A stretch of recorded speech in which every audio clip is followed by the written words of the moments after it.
Welcome back na naman dito sa aking channel. Panibagong araw, panibagong video na naman tayo ngayon. May ibabahagi na naman ako sa inyo ngayon na ritual. Ito'y simpleng gabay at simpleng pamamaraan at ito ay makakatulong sa inyo. At kung bago sa channel ko, ay huwag niyo pong kalimutang mag-subscribe at pindutin ang notification bell para palagi kayong updated sa mga videos na i-upload ko.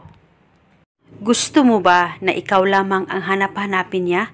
At ikaw lamang palagi ang first priority niya? At kahit anong busy niya at kahit anong gawin niya, ay ikaw lang palagi ang uunahin niya. At kung gusto mo na maging ganun ang partner mo o ang mahal mo, na malayo o malapit man sa iyo, ay gawin mo lamang itong ritual na ibabahagi ko sa inyo. Dapat palaging buo ang loob at tiwala niyo sa paggawa nito. Ang gagawin mo lamang ay tawagin mo lamang ang pangalan niya ng 21 times, pangalan at apelyido niya. Tawagin mo lamang dyan sa isipan mo o sambitin mo ito sa isipan mo ng 21 times.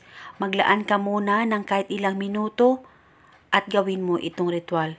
Ipikit mo lamang ang mga mata mo, mag-focus at mag-concentrate ka at tawagin mo lamang ang pangalan at apelyido niya.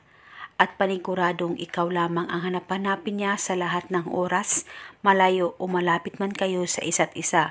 At ikaw lamang palagi ang first priority niya. At pwede mong gawin itong ritual kahit ilang beses sa isang araw, basta tawagin mo lamang ang pangalan at apelyido niya ng 21 times.